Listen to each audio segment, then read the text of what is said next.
ரகசியத்தை காப்பதில் மௌனம்தான் சிறந்த கருவின்னு கண்ணனே கீதையில் சொல்றார். ரகசியம் காப்பதற்குள் நான் மௌனமாகவே இருப்பேன் என்கிறார். மௌனம்ங்கிறதே ஒரு விரதம்.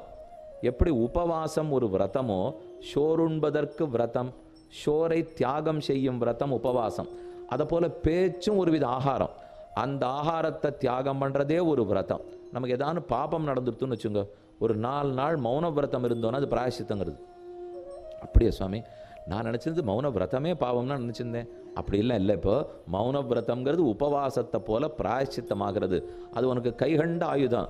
எப்போ வேணுனாலும் மௌனத்தை எடுத்துக்கலாம், அதோடு நீ இருந்துறேன். அதுதான் இங்கே அழகாக நமக்கு சொல்லிக் கொடுக்குறார். ஸ்வாயத்தம் ஏகாந்த குணம் விதாத்ரா விநிர்மிதம் சாதனம் அக்ஞதாயாக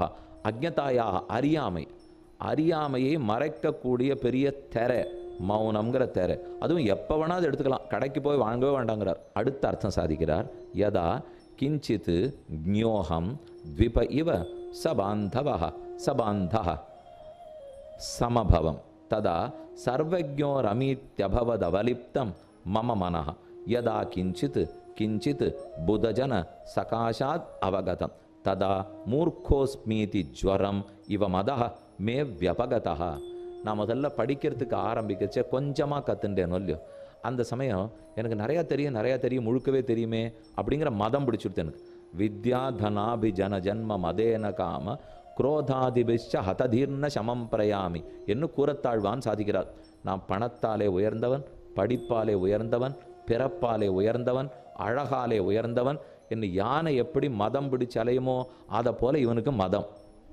படிக்க ஆரம்பிக்கச்சே கொஞ்சம் கத்துண்ட மூர்க்கம் தனக்கு அத்தனையுமே தெரிஞ்சு கொடுத்துன்னு சொல்லுவோம். ஆனால் அப்புறம் கொஞ்சம் கொஞ்சமாக அவனை வித்வான்கள் கோட்டியில் வைத்து அவர்களோட பழகி பேசி வரான் பாருங்க. பேச அந்த மதம் அத்தனையும் குறைஞ்சி போடுங்கிறார். முதல்ல மதம் பிடிச்ச யானையாட்டம் இருப்பான், அதுக்கு அங்குஷத்தை போட்டால் அந்த யானை மெதுவாக கட்டுப்பாட்டுக்கு வருது இல்லையோ, அதை போல கட்டுப்பட்டு வந்து விடுகிறான். ஆச்சாரியவான் புருஷோ வேத, ஆச்சாரியர்கள் நடுவில் இருக்கணும். தத்வித்தி பிரணிபாத்தேன பரிப்பிரஷ்னேன சேவையா உபதேக்ஷந்தி தே ஞானம் ஞானினஹா தத்துவதரிசினா. கண்ணன் கீதையில் சொல்கிறார், ஆச்சாரியர்களை போய் திரும்ப அடிபணிந்து கேள். அவர்களிடத்துல பல முறை கேட்டியானாத்தான் உன் கர்வம் அடங்கும். நாம புஸ்தகத்தை எடுத்து வச்சு படித்து தெரியும்னு சொன்னோம்னா கர்விகளாயிடுவோம். ஆச்சாரியன் சொன்னதை கேட்க வேண்டும், அவர் கையால் குட்டு படணும். பட்டு தெரிஞ்சுட்டு இருந்தால் தான் நமக்கு அது நன்மை பயக்கும். அதனால தான் ஸ்ரத்தையோடு கேட்க வேண்டும். அப்படி நாம் தெரிஞ்சுனுட்டோம்னா என்னன்னு புரிஞ்சுப்போமா? பகவானே தெரிஞ்சுனுட்டியா? ரொம்ப முயற்சி பண்ணி பார்த்தேன், அப்போ என்னன்னு தெரிஞ்சுட்டேன். பெருமானை பற்றி என்ன தெரிஞ்சுட்டுருக்கேன்னால் யஸ்ய அமதம் தஸ்ய மதம் யஸ்ய ந வேதசா, அறிவுக்கு அப்பாற்பட்டவன்னு அறிந்து கொண்டேன். இதுதான் ஞானி சொல்கிற பதில். இப்போ பெருமாளை பற்றி தெரிஞ்சுட்டீரோ? தெரிஞ்சுட்டேன். என்ன தெரிஞ்சுட்டீங்கன்னா தெரிந்து கொள்வதற்கு அப்பாற்பட்டவர்னு தெரிஞ்சுட்டேன். இதுக்கு எத்தனை வருஷம் ஆச்சு? 81 வயசு. 81. இத்தனை நாளி மனக்கிட்ட என்ன தெரிஞ்சுட்டீங்கன்னா, ஓஹோ இவரை தெரிஞ்சிக்க முடியாதுன்னு இப்போ தான் உண்மையாக புரிஞ்சுட்டேன். அதே அறிவிலி என்ன சொல்கிறான்? நான் தெரிஞ்சுனுட்டேனேங்கிறான். எனக்கு தெரியுமே இவ்வளோதானே பெருமாள்னு சொன்னான்னா அறிவிலி. ஓ அதெல்லாத்தையும் காட்டி அப்பாற்பட்டவர்.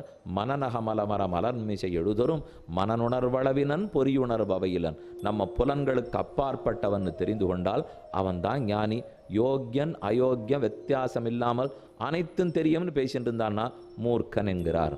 அடுத்து கூறுகிறார், கிருமி குலச்சிதம் லாலாக்லின்னம் விகந்தி ஜுகுப்சிதம் நிருபமரசம் பிரீத்யா காதன்னராஸ்தி நிராமிஷம் சுரபதிமபி ஸ்வா பார்ஸ்வஸ்தம் விலோக்கிய ந சங்கதே நஹி கணயதி க்ஷுத்ரோ ஜந்து பரிகிரக பல்குதாம். நம்ம தாழ்ந்தவன் மூர்க்கன். நமக்கு தெரிஞ்சு ஏதோ ஒரு சின்ன பலத்தை பிடிச்சுட்டு இருக்கோம். அந்த பலம்தான் உலகத்திலேயே சிறந்த பலம்னு பிடிக்கிறோம். அது எப்படி இருக்குன்னா, ஏதோ ஒரு எலும்பு துண்டில் துளி கூட ரசம் இல்லை, அதில் ரத்தமே இல்லை, அதில் சதையே இல்லை, அதில் ஒன்றுமே இல்லை. அதை வச்சு குத்தி ஒரு நாய் கடிச்சு சாப்பிட்டுட்டே இருக்கு.